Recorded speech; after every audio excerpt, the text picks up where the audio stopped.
came ever since that day. Beam had been the same. I cried loud and spare not.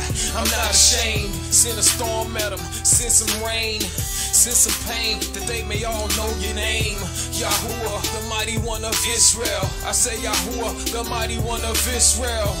This is why I was raised, to be a lion in these last days. Make way for his people, we at hand to come. You can't call him any name, there's only one. Yahuwah, the greatest name in the world. I say Yahuwah, the greatest name in the world. Read your scriptures and make this plain. All your church services and worship is vain in these last days if you ain't proclaiming his name. I cry loud and spare not, I'm not ashamed. Send a storm at them, send some rain. Send some pain that they may all know your name. Yahuwah, the mighty one of Israel. I said Yahuwah, the mighty one of Israel. This is why I was raised, to be a lion in these last days. This is why I was raised. I cry loud and spare not, I'm not ashamed. Send a storm at them, send some rain. Send some pain that they may all know your name. Yahuwah, the mighty one of Israel. I say Yahuwah, the mighty one of Israel. This is why I was raised, to be a lion in these last days. This is why I was raised, Yahushua the King. Salvation is what his name brings. Yahuwah is salvation, that's what his name means. Only one name given, so you can't call him anything. I'm standing on his name like Apostle Shaul. These scared to death preachers won't stand up for the truth. He placed me on the rock, I stand firm, ain't running. The wicked will be destroyed by the brightness of his coming. I cry loud and spare not, I'm not ashamed. Send a storm at them, send some rain. Send some pain that they may all know your name. Yahuwah, the mighty one of Israel. I say Yahuwah, the mighty one of Israel. This is why I was raised. This is why I was raised, to be a lion in the last days. This is why I was raised. I cry loud and spare not, I'm not ashamed. Send a storm at them, send some rain. Send some pain that they may all know your name. Yahuwah, the mighty one of Israel. I say Yahuwah, the mighty one of Israel. This is why I was raised, to be a lion in these last days. Hallelujah. This is why I was raised. Oh, give thanks unto Yahuwah. Oh, give thanks unto Yahuwah. I'm going to stop it right there. Shalom and aloha nui. Welcome to the broadcast, guys. Thanks for showing up. I want to give you a brief today and catch you up on the latest, and also put a call out. You may have seen a very rare post by Codesearcher on Facebook this morning. That's because the situation has somewhat changed, and that's why I did that. So I will be putting a call out publicly at the end of this broadcast, or toward the end, for those of you that would like to help. Hallelujah. Welcome, everybody. That's a good little group there. Aubrey, Rick, Bible Code Theory Research, Chris Ray, thank you, brother. Nicholas Griffin, New Day, Diane. Welcome, everyone. All right, so May 11th, and exactly 94 years, almost to the moment and the day, the same event happened before.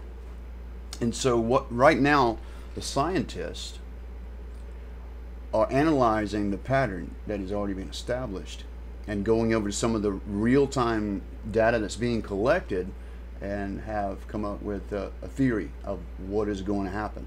It's not a question of will it happen, it's a matter of when it's going to happen, guys. The conduit is continually dropping. Yesterday it dropped out of sight.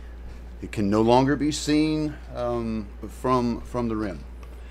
So this is true to the calculations that this conduit or the lava magma will actually drop below the water table.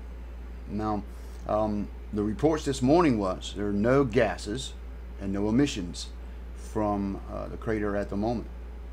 Now, this could be interpreted a couple of ways. Either things are quieted down and Kilauea has gone to sleep, so to speak, or, and by the way, that is not likely, highly likely is the latter, that rock fall has actually, let me put this into perspective. The actual rim of Halemaumau is several hundred meters, and it funnels down almost like a champagne glass, if you will, to a narrow conduit, maybe a few meters across. When you have huge rock falls from the unstable walls in this crater fall down into this conduit, as the lava is dropping, it clogs it up. And so it is reasonably safe to believe this is why they're not seeing the emissions at the moment. The problem with that is, can anybody see an issue with that? Anybody know, what is going on here? It's essentially like a pressure pot. What do you call that thing that you cook with, Darla? Pressure cooker? Pressure cooker. Couldn't think of that.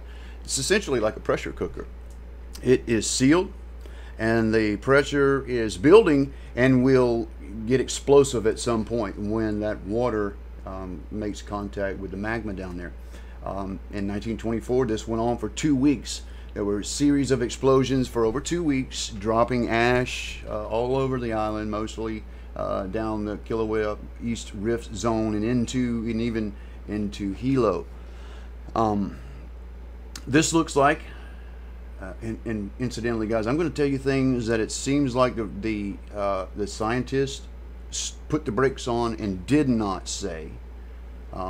Even you could even in their update, pumping the brakes and kind of backtracking a little bit, because the thing you don't want to do is generate panic, right? But let's talk about this seriously. Other volcanoes that have done similar, Mount St. Helens, Vanuatu. We've got one that's happening now, actually. I cannot think of where that is. Indonesia somewhere. But it's essentially a steam-driven ash, very superheated ash. Another volcano that comes to mind is Vesuvius. And the people that were killed, I think it was 79 AD, when that, in a matter of minutes, when that ash came down the mountain. Now the thing about Kilauea, it is not a cone-shaped like mountain per se, as you would imagine a volcano is. It is what's called a shelf volcano that is very long. And in this shelf there are many chambers and fissures and different outlets all over, sort of like roots of a tree or the veins in your arm. They branch off and just go in all different ways. Some are small fissures and tunnels. Some can be as big as a subway train tunnel. Anyway,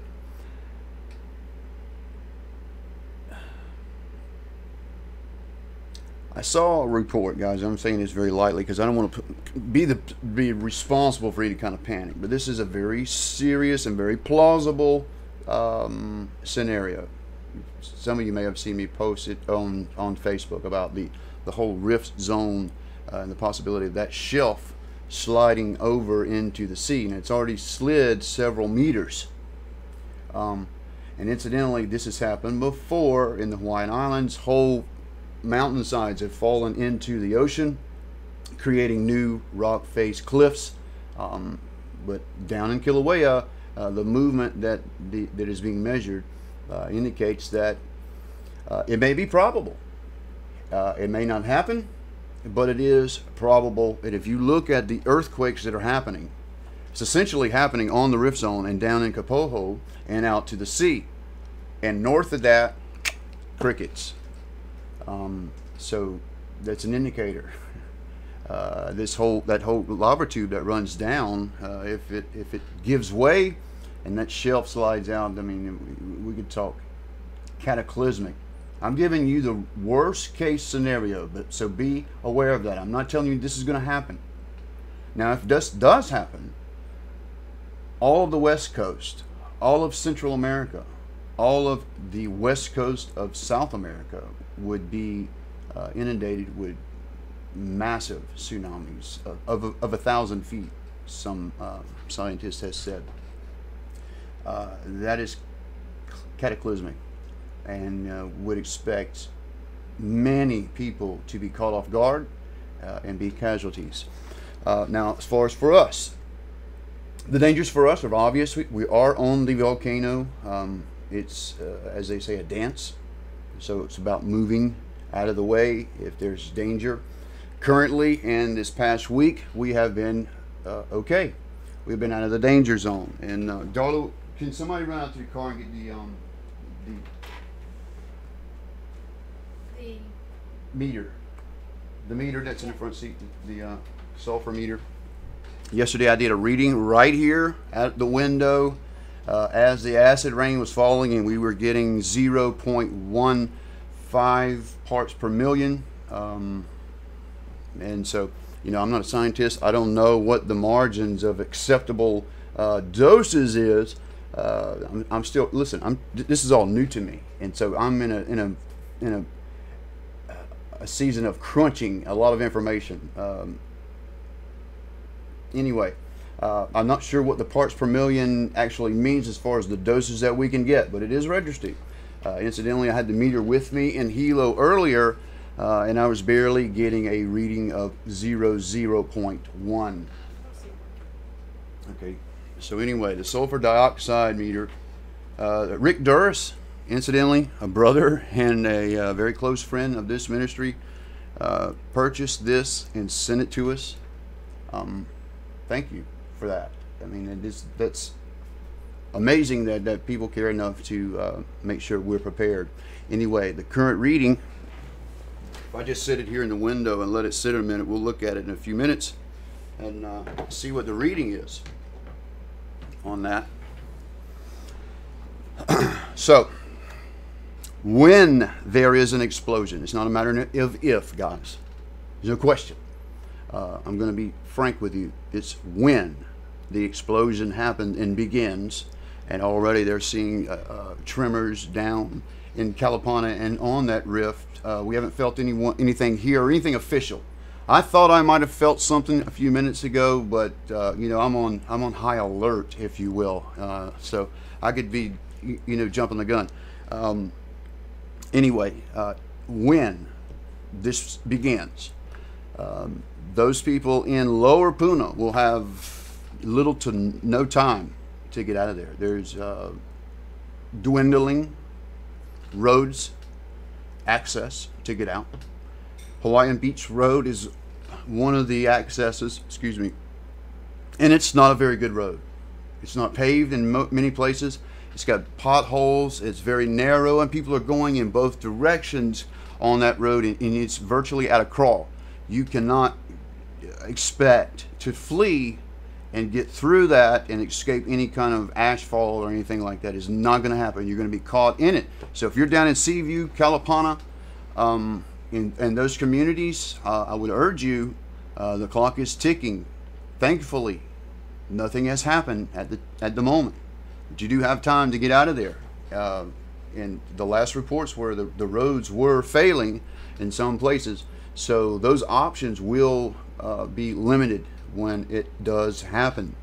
For us, we're on alert to be evacuated if that comes up. We are to pick up and get out just like everybody else. Now we have animals and children, and it's a lot of logistics involved in doing that. It will certainly put a strain on us if that actually happens, and we're not prepared for that. We can only prepare for so much, and things like everyone's on catchment, which is several thousand or 2,000 or 3,000 gallons of water. It's essentially in a swimming pool type structure outside.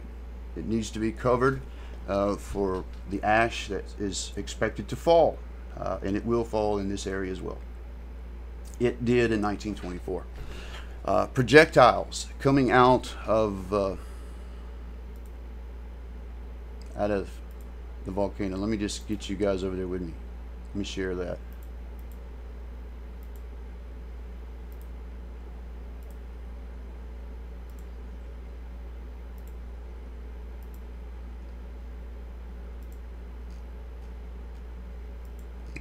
Must be this one. Here it is.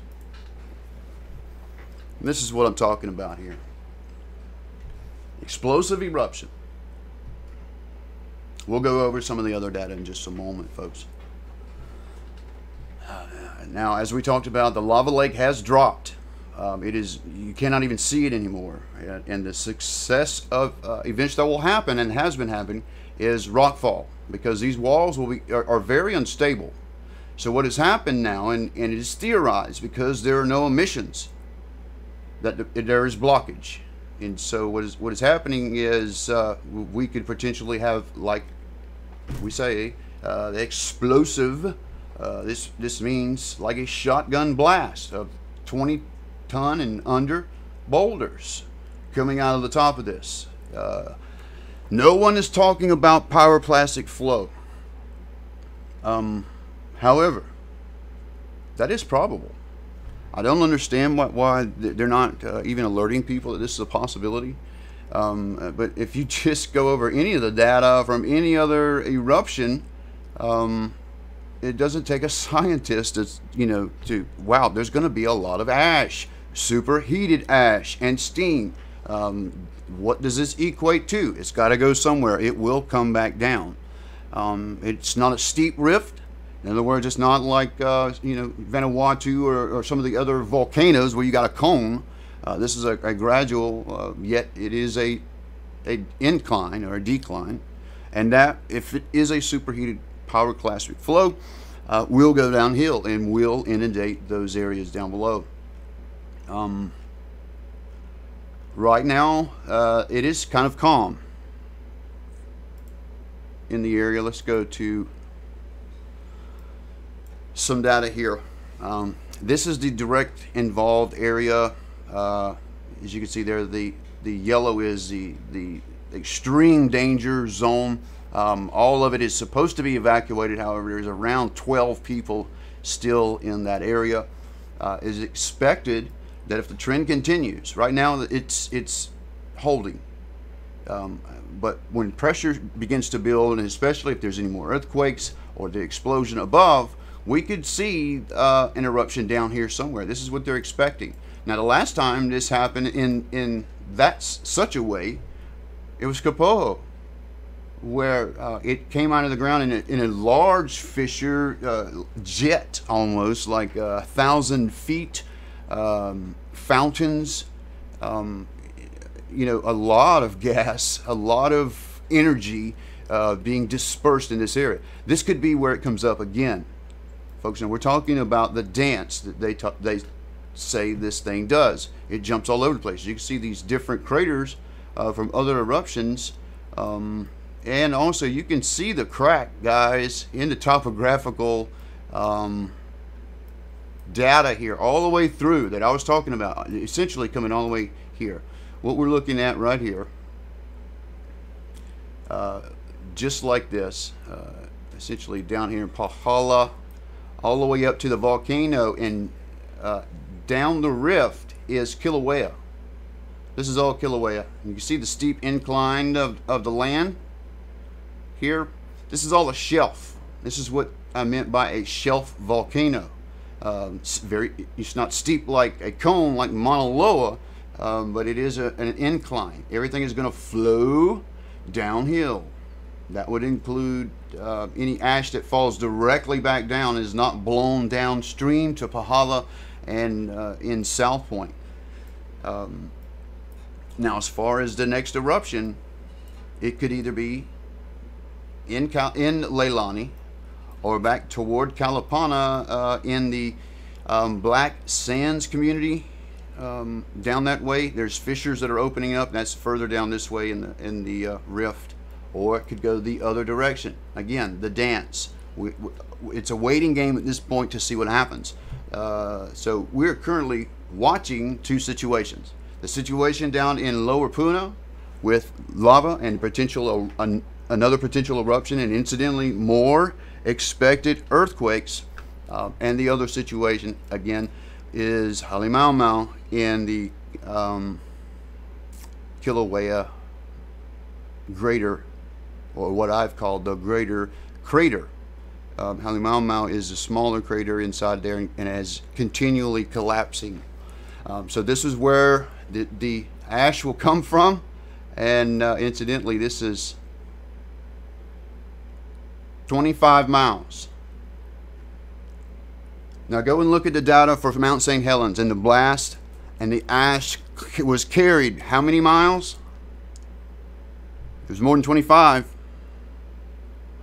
So this is what I don't understand why, and I guess I can. The number of people involved, you do not want to create panic, because essentially there's nowhere to go as far as lodging. If we have to flee, and it would be north up to higher ground, guys, there's no lodging up here.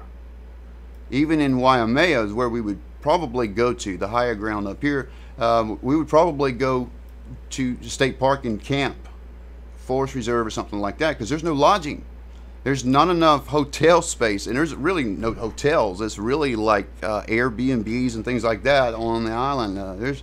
You'll see hotels until you get around to Kona, maybe in Hilo some, but not up the coast like you would see on the mainland at every exit. It's not like that. This is rugged.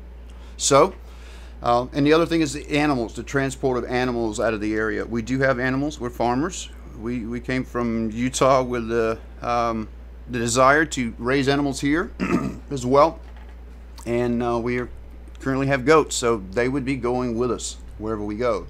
We're not under an evacuation right now. I'm just north. Hawaii Paradise Park is where we are. I'm not going to give you specifics, but it's, you know, in reference to KILAUEA, it's directly down the mountain, right? So we would get ash. We have already gotten acid rain. We were measuring yesterday a 0.015. Currently I am measuring a 0.1 right now. It is just a 0.1. I will let you see the let me see if you can see this. Maybe the camera will pick that up. It's a 0.1 registering right now. So I don't, again, I'm not a scientist. I don't know what that means as far as the margin of dosage that we can take. There's certainly been irritation, you know, sneezing and eye irritation, things like that. You feel it in your throat. You know, I don't know how we could test. Well, maybe I could test with a meter to see what the, you know, if we have acid rain. I'm sure we do, even in our catchment. I'm just now thinking about that. It's probably full of acid rain, which means we have to start getting bottled water, probably, Darla, because our catchment's open. Yeah, there's no cover on that. All right, welcome everyone. I see the numbers have gone up. Thank you for showing up. Just wanting to give everybody an update of what's going on. We're in a waiting period at the moment. Calm before the storm, as I have dubbed this broadcast. We are by no means worried, but the Marine in me likes to be prepared. In analyzing our situation last night and you know, going over the possibilities, it became apparent to me that we may be in need. This is why we put out the call on Facebook this morning, because if something does happen, and it's expected it will, we are not exactly prepared to just get up and go. We do need some help. If anyone is able to help this ministry, and I'm talking to my subscribers and supporters, you know, I'm not just throwing some net out for the average person watching this video. If you don't know me, you know, don't put yourself in any kind of financial burden and then complain about it later. I've had that happen to me before. When I prayed about it last night, you had told me that there are supporters in this ministry and that support this ministry that are there, and all I have to do is just put the word out and ask. So pray about it. Ask the Father what He would have you to do. He knows the need. We are not in any danger and are not run completely out of money, but if an emergency happens, and it's expected it will, we are not prepared to move the souls that we have and plus the animals out of here. It would be very difficult and a burden. So again, if you're able to help, only if you're able, guys. Don't put yourself in a financial bind to help CodeSearcher. A woman, I'm not going to say her name, on Facebook, who's very worried about us and is willing to do just that. I'm not asking anybody to do that. We certainly have supporters who are financially wealthy and are able, and Yahuwah should be putting it on your heart. He told me just to put the word out, so I am. There's a link down in the bottom if you're able to do that, and we appreciate you. We thank the Father for you and for your love. We'll keep you updated as much as possible.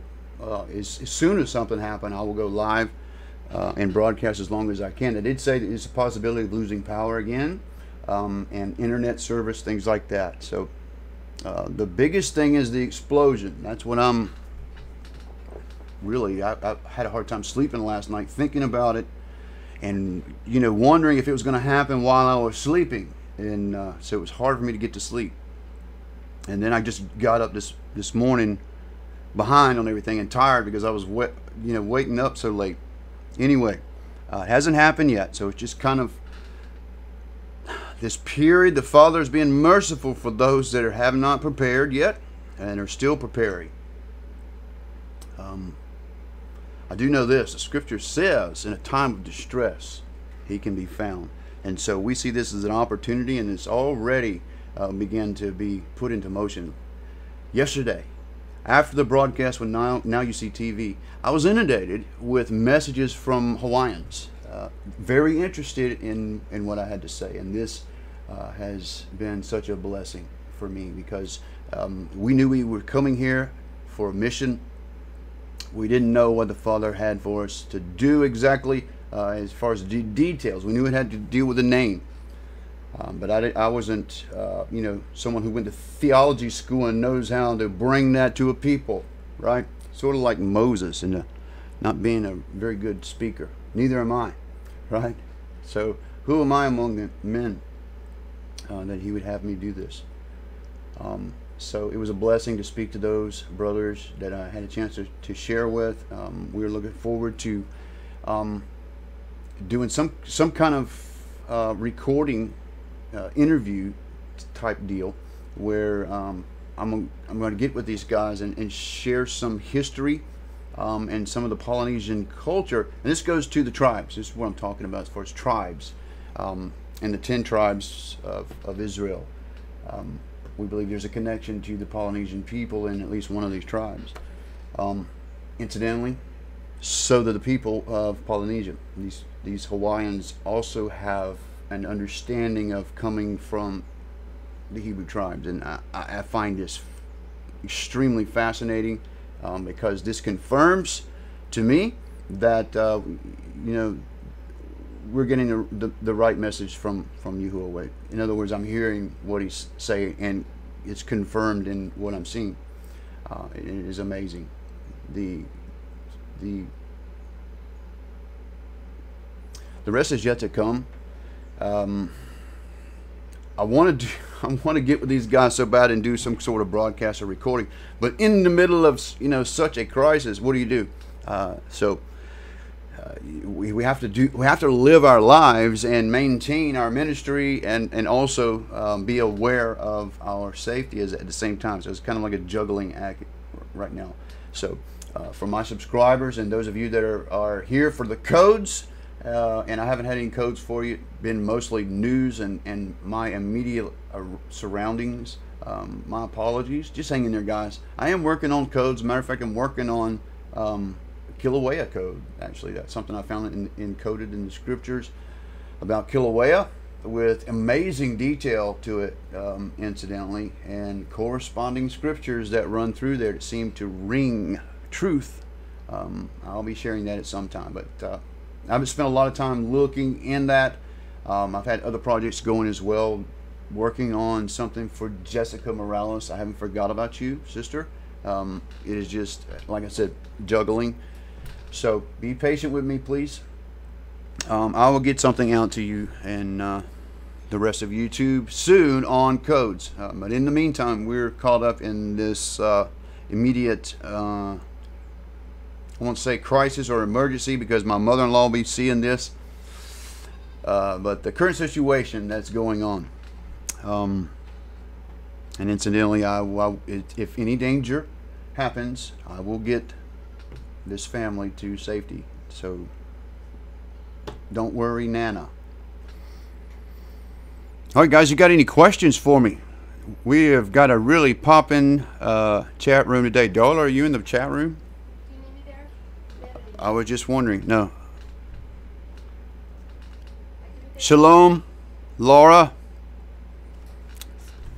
Hallelujah. And incidentally, the PayPal link is down in the bottom of this broadcast. You'll see there in the description for those that want to help. And again, we thank the Father for you and helping us. We are not in any immediate danger.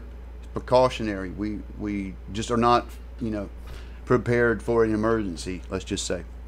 And it looks like one is coming.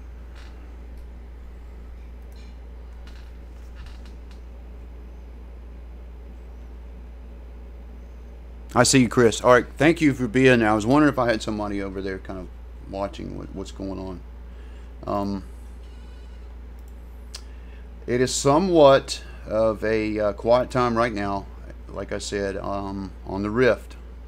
But let's go look at what happened historically. I want to share this with you.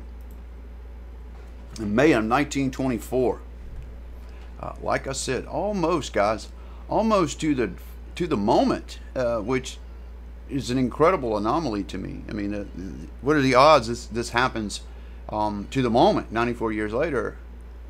But so Halemauma, the largest crater in Kilauea caldera, was the site of more than 50 explosive events in 2.5 week period. Explosive events, and incidentally, people were killed when that happened.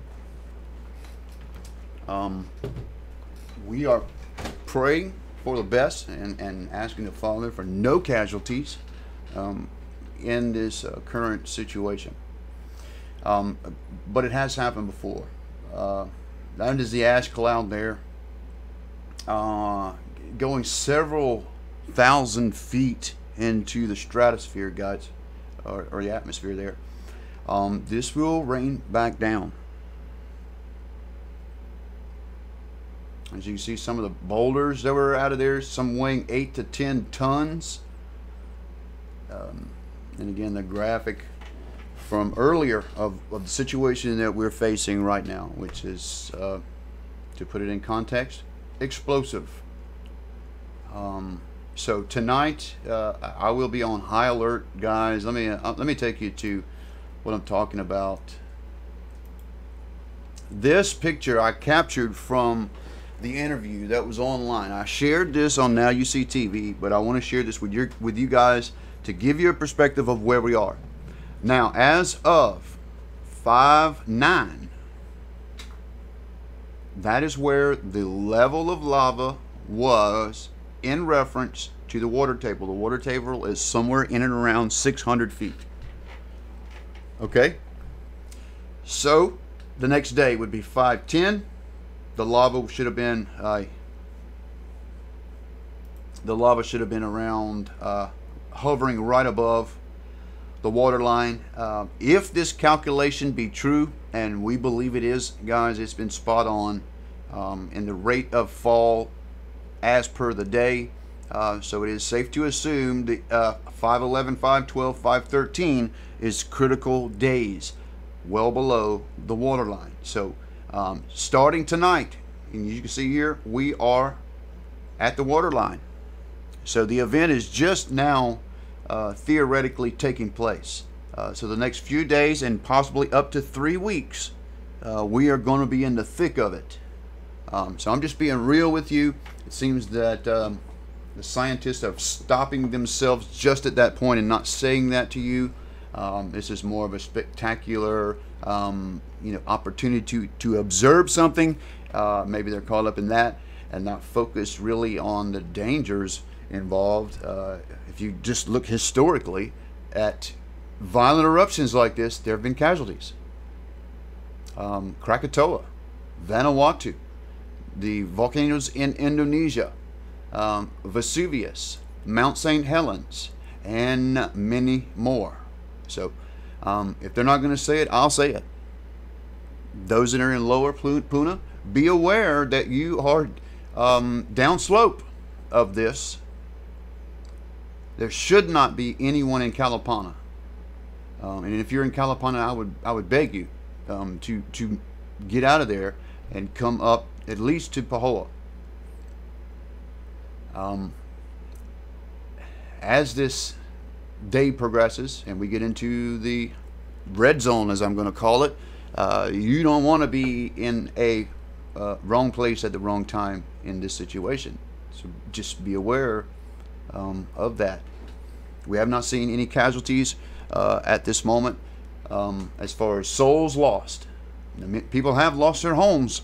No one's lost their life, and we would like to keep it that way, folks. There's no reason to be careless at this point. Just be aware.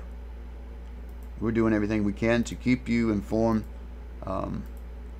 and be aware of ourselves, which last night got me. That's why I made the post on Facebook, because when I started analyzing my situation, the situation of my family, I want to be more prepared than we are. I'll just say that. Again, I got family watching. I don't want you guys worrying. We're okay. We are in the Father's hand, and He will send those that support this ministry and this family to help. So no worries. We will keep you all involved and informed. Any questions in the chat room while I'm over here?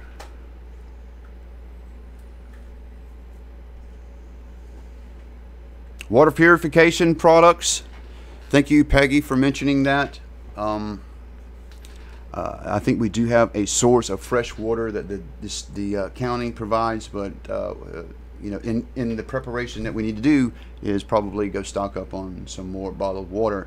I also need to get the tarp out and get it over our catchment, because we can expect a lot of ash in 3 weeks' time.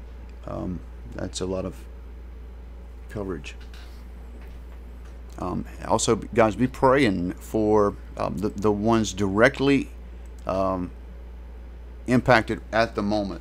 Those down in Leilani, those that have lost their homes, lost everything, even been victims of looting. Sad to say, you know, it's times like this that the worst of people will come out, and we've seen that in a small percentage. But on the greater side, the best of people come out as well, and so that far outweighs the negative parts that we're seeing in this. The local heroes that are emerging, that are just, you know, selfless. So it's a blessing to see that. But there is a level that people are taking advantage of those that have been impacted. So pray for those people, man. I've seen some emotional and just lost people because they have nothing left, and my heart goes out to them. We are here to be an extension of Yahuwah's hand and to love people and to minister. So we're not in any danger. I just want to be more prepared than we are, and if we can be a blessing to more people, I would like to do that as well. So thank you for being with us tonight. I'm going to cut it off here, guys. If anything happens during the night, I will go immediately. If you haven't already, subscribe. Hit that bell. You will get immediate notification if anything happens and I go live. Those of you that have been typing down in the past broadcast chats, I missed another one. That's how you don't miss the broadcast. If you click onto the bell on my channel, you'll get notifications. I've seen, you know, 10 or 12 different people who have Johnny come lately in the broadcast, and you know, I see them chat down the bottom. Oh, I missed another one. What do I do? That's what you do. Hit that bell. You'll be notified. And if I go live, you'll be, you know, one of the first to know. Otherwise, it'll be an archive for you a day later. I think they're sandbagging this channel, guys. So, shalom. We love you. We appreciate you. We appreciate your prayers and those that can help us. So we'll see you in the next broadcast. Aloha.